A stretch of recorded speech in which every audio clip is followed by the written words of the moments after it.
El hombre que volaba, por H. G. Wells. Lectura por Gerardo Ferretis. El etnólogo miró pensativo a la pluma de Bimaj. Parecía que no les gustaba nada separarse de ella, dijo. Es sagrada para los jefes, explicó el teniente. Lo mismo que la seda amarilla. Ya sabe, lo es para el emperador de China. El etnólogo no respondió. Dudó. Luego, abordando bruscamente el tema, preguntó. ¿Qué diablos es ese cuento increíble que cuentan de un hombre que vuela? El teniente sonrió levemente. ¿Qué le contaron? Veo, indicó el etnólogo, que está al tanto de su fama. El teniente lió un cigarrillo. No me importa oírlo una vez más. ¿Cómo anda en la actualidad? Es tan condenadamente infantil, exclamó el etnólogo ya irritado, como hizo que se la tragaran. El teniente no respondió, sino que se repantiguó en su silla plegable, todavía sonriendo. Aquí me tiene. Recorro 400 millas lejos de mis asuntos para recoger lo que queda del folclore de esta gente antes de que sean completamente desmoralizados por los misioneros y los militares. Y todo lo que encuentro son montones de leyendas imposibles sobre un esmirriado y pelirrojo teniente de infantería. Cómo es invulnerable, cómo salta por encima de los elefantes, cómo vuela.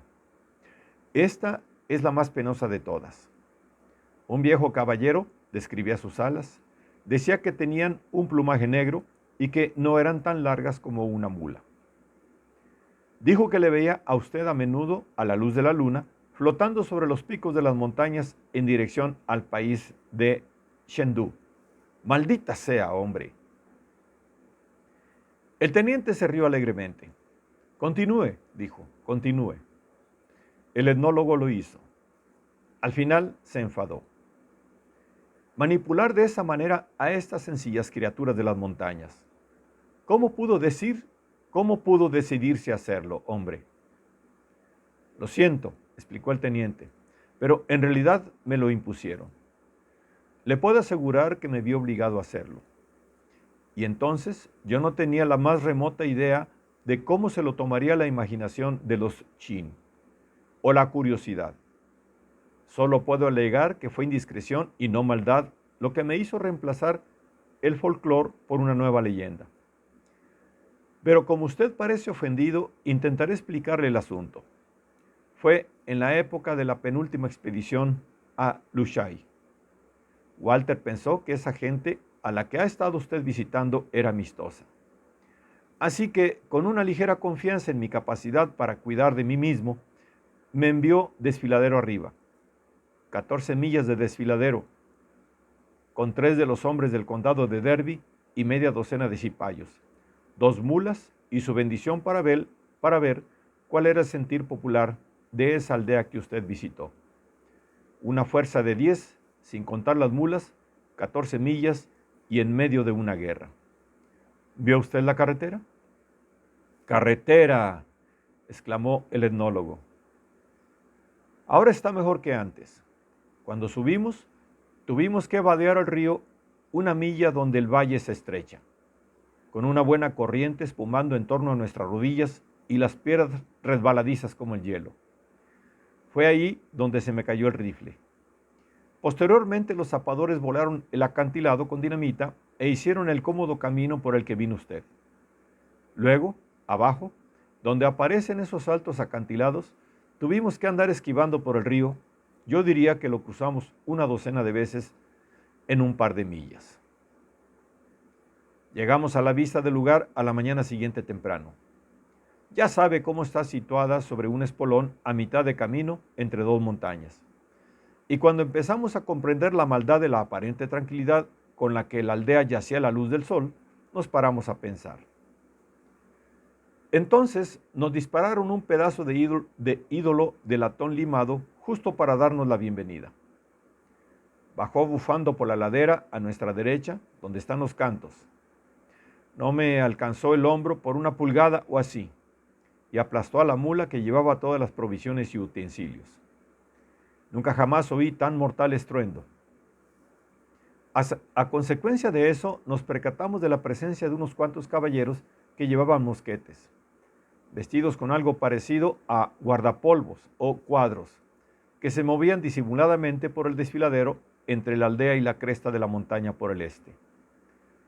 «De frente», ordené, «no demasiado juntos». Y con esa expresión de ánimo, mi expedición de 10 hombres se recuperó y se puso en marcha a buen trote para bajar por el valle de nuevo en esta dirección. No esperamos a rescatar nada de lo que transportaba la mula muerta, pero mantuvimos con nosotros a la segunda mula. Transportaba mi tienda y otras tonterías, por un sentimiento de camaradería. Así terminó la batalla, ignominiosamente. Mirando hacia atrás, vi el valle salpicado de vencedores que gritaban y disparaban hacia nosotros. Pero nadie resultó herido. Estos chins y sus escopetas no son nada buenos, excepto cuando disparan sentados. Se sientan, colocan y vuelven a colocar sobre una piedra, apuntando durante horas. Y cuando disparan corriendo lo hacen principalmente por efectos teatrales. Hooker, uno de los hombres del condado de Derby, se encaprichó bastante con el rifle y se quedó detrás medio minuto para probar su suerte cuando volvíamos el recodo. Pero no logró nada. No soy Jenofonte para montar una historia increíble sobre mi ejército en retirada. Tuvimos que contener al enemigo 2 veces a lo largo de las 2 millas siguientes cuando se puso a hostigarnos un poco, intercambiando disparos con él, pero fue un asunto bastante monótono, principalmente fuertes jadeos, hasta que llegamos cerca del sitio donde las montañas se juntan en dirección al río y aplastan el valle convirtiéndolo en desfiladero. Y allí tuvimos mucha suerte en vislumbrar media docena de cabezas redondas que venían sesgadamente por la montaña a nuestra izquierda, es decir, al este, y casi en paralelo con nosotros. Al verlos, mandé a hacer alto. «Escuchad», dije a Hooker y a los otros ingleses. «¿Qué hacemos ahora?» Y apunté a las cabezas. «Como que no soy negro que nos decapitarán», dijo uno de los hombres. «Lo harán», corroboró otro. «¿Conoces la costumbre de los Chin, Jorge?» «Allí donde se estrecha el río», interviene Hooker, «pueden dispararnos a cada uno de nosotros a 50 yardas. Seguir bajando es un suicidio». Miré la montaña a nuestra derecha. Se volvía más inclinada valle abajo, pero todavía parecía escalable. Y todos los Chin que habíamos visto hasta entonces estaban del otro lado de la corriente. «Escalar o pararse, no hay más», dice uno de los cipayos. Así que comenzamos a ascender montaña arriba, serpenteando. Algo que muy débilmente sugería un camino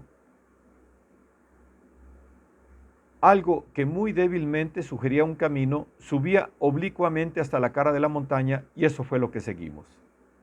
Pronto aparecieron a la vista algunos Chin valle arriba y oí algunos disparos. Después vi que uno de los cipayos estaba sentado a unas 30 yardas por debajo de nosotros. Simplemente se había sentado sin decir palabra, aparentemente con el deseo de no darnos ninguna molestia. Entonces ordené hacer alto de nuevo. Le dije a Hooker que intentara otro disparo y volví atrás, encontrando al hombre herido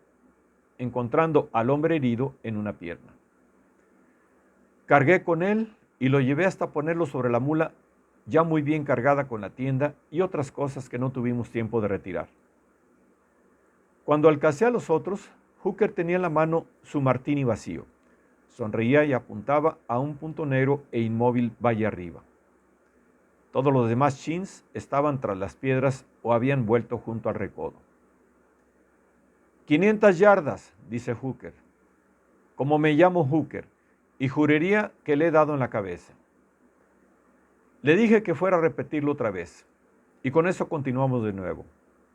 Ahora la ladera se iba poniendo cada vez más empinada y, según subíamos, el camino que seguíamos se convertía cada vez más en un saliente. Finalmente, no había más que acantilado por encima y por debajo de nosotros. A pesar de todo, es la mejor carretera que he visto en el país de Chin Lushai. dije para animar a los hombres, aunque estaba temiendo lo que se nos venía encima. Y en pocos minutos el camino dobló en torno a una esquina del acantilado. Entonces, punto final, el saliente llegaba a su fin. Tan pronto como comprendió la situación, uno de los hombres del condado de Derby empezó a jurar por la trampa en la que habíamos caído. Los cipayos se detuvieron tranquilamente. Hooker gruñó, recargó el rifle y volvió al recodo. Luego, dos de los cipayos ayudaron a su camarada a bajar y empezaron a descargar la mula. Ahora bien, cuando di en mirar a mi alrededor, empecé a pensar que después de todo no habíamos tenido tan mala suerte. Estábamos en un saliente de quizás unas 10 yardas en lo más ancho. Por encima, el acantilado sobresalía de forma que no nos podían disparar desde arriba. Y por debajo había un precipicio cortado a pico de quizá 200 o 300 pies. Tumbados, éramos invisibles para cualquiera a lo largo del desfiladero. La única entrada era por el saliente y en él un solo hombre valía tanto como una multitud. Estábamos en un fuerte natural con una sola desventaja, la de que nuestra única provisión contra el hambre y la sed consistía en una mula viva. De todas formas, nos hallábamos como máximo a 8 o 9 millas de la expedición principal, y sin duda pasados 1 o 2 días enviarían por nosotros si no volvíamos. Después de un día o así, el teniente hizo una pausa. ¿Ha tenido sed alguna vez? No de esa clase, respondió el etnólogo. Nos pasamos todo el día, la noche y el día siguiente, solo con una nada de rocío que escurrimos de nuestras ropas y de la tienda. Y por debajo de nosotros el río ríe que te ríe alrededor de una roca en medio de la corriente. Nunca conocí tamaña ausencia de incidentes y tanta cantidad de sensaciones. A juzgar por el movimiento que veíamos, el sol podía estar todavía cumpliendo la orden de Josué y ardía como un horno cercano. Por la tarde, el primer día, uno de los hombres de Derby dijo algo. Nadie oyó qué, y marchó por el recodo del acantilado. Oímos disparos, y cuando Hooker miró por la esquina, había desaparecido. Y por la mañana, el cipayo con la pierna herida deliraba y saltó o cayó por el acantilado. Luego cogimos la mula y le disparamos. Dando sus últimos forcejeos, tuvo necesariamente que ir por el acantilado también, con lo que quedamos 8 de nosotros. Podíamos ver el cuerpo del cipayo allá abajo con la cabeza en el agua. Yacía con la cara boca abajo y, por lo que pude colegir, apenas sí tenía alguna fractura. Por mucho que los Shin codiciaran su cabeza, tuvieron la sensatez de dejarlo solo hasta que llegara la oscuridad. Al principio hablábamos de las posibilidades que había de que el cuerpo principal de la expedición oyera los disparos y especulábamos sobre cuándo empezarían a echarnos de menos y todo eso. Pero al llegar la tarde habíamos agotado el tema. Los cipayos jugaban entre ellos a juegos con piedrecitas y después contaban historias. La noche fue bastante fría. El segundo día nadie hablaba. Teníamos los labios negros y las gargantas ardientes, y estábamos tumbados por el saliente mirándonos fijamente unos a otros. Quizá daba lo mismo que nos guardáramos nuestros pensamientos. Uno de los soldados británicos, sirviéndose de un trozo de caliza, empezó a escribir en la roca alguna tontería blasfema sobre sus últimas voluntades hasta que lo paré. Cuando miré por el borde al valle y vi el río haciendo rizos, casi estuve tentado de seguir al cipayo. Parecía algo agradable y deseable lanzarse abajo por el aire con algo de beber al fondo, o en todo caso, no más sed. No obstante, recordé a tiempo que yo era el oficial al mando y mi deber de dar ejemplo y todo eso me apartó de semejante locura. Sin embargo, pensar en eso me trajo una idea a la cabeza. Me levanté y miré la tienda y sus cuerdas, y me pregunté por qué no se me había ocurrido antes. Después me acerqué a ver de nuevo al acantilado. Esta vez la altura parecía mayor y la postura del cipayo bastante más dolorosa. pero era eso o nada. Y resumiendo, descendí en paracaídas. Hice con la tienda un gran círculo de lona, de unas 3 veces el tamaño de ese mantel. Abrí un agujero en el centro y até 8 cuerdas a su alrededor, convergiendo en el medio para montar un paracaídas. Los demás, que estaban tumbados por ahí, me miraban como si se tratara de una nueva clase de delirio. Luego expliqué mi idea a los 2 soldados británicos y cómo pensaba hacerlo. Y tan pronto como el breve crepúsculo se oscureció, dando pase a la noche, me arriesgué. Ellos lo sostuvieron en alto y yo di una carrera por todo el ancho del saliente. El artilugio se llenó de aire como una vela, pero he de confesar que en el borde tuve miedo y me detuve. Tan pronto como me detuve, me avergoncé de mí mismo. Como si estuviera delante de soldados rasos, y volví a intentarlo de nuevo. Allá salté esta vez, recuerdo, con una especie de sollozo, completamente en el aire con la gran vela blanca llena de viento por encima de mí. Debo de haber pensado a un ritmo terrible. Me pareció que pasaba mucho tiempo hasta que estuve seguro de que el artefacto tenía la intención de mantener la estabilidad. Al principio se escoró lateralmente. Luego observé la cara de la roca, que parecía como si me pasara flotando y yo estuviera inmóvil. Entonces miré abajo y vi en la oscuridad del río y el cipayo muerto precipitándose hacia mí. Pero en la confusa luz vi también a 3 chin aparentemente pasmados al verme, y que al cipayo le habían decapitado. Ante eso deseé volverme de nuevo. Luego mi bota estaba en la boca de uno de ellos, y en un instante él y yo éramos un montón con la lona que caía aleteando encima de nosotros. Me imagino que le machaqué el cerebro con el pie. No esperaba otra cosa de los demás, sino que me rompieran a mí la crisma, pero los pobres infieles no habían oído hablar nunca de Baldwin y huyeron sin que nadie les pudiera contener. Forcejeando, salí de la maraña del chin muerto y de la lona, y miré a mi alrededor. A unos 10 pasos yacía la cabeza del cipayo mirando fijamente a la luz de la luna. Entonces vi el agua y fui a beber. No había ni un ruido en el mundo salvo por las pisadas de los chins que huían, un débil grito desde arriba y el glu glu del agua. Tan pronto como hube bebido todo lo que me cabía, me puse en marcha río abajo. Eso prácticamente termina la explicación de la historia del hombre que volaba. No encontré un alma en las 8 millas de camino. Llegué al campamento de Walter a las 10 y el tonto de nacimiento del centinela tuvo la cara de dispararme cuando aparecí saliendo de la oscuridad a la carrera. Tan pronto como logré meter en el duro cráneo de Winter mi historia, unos 50 hombres se pusieron en camino valle arriba para ahuyentar a los chins y bajar a nuestros hombres. En cuanto a mí, tenía demasiada sed como para provocarla yéndome con ellos. ¿Usted ha oído las historias increíbles de los chin? ¿Usted ha oído las historias increíbles que los chin han hecho con esto? Alas tan grandes como una mula, y plumas negras. El alegre teniente pájaro. Bueno. El teniente meditó alegremente un momento.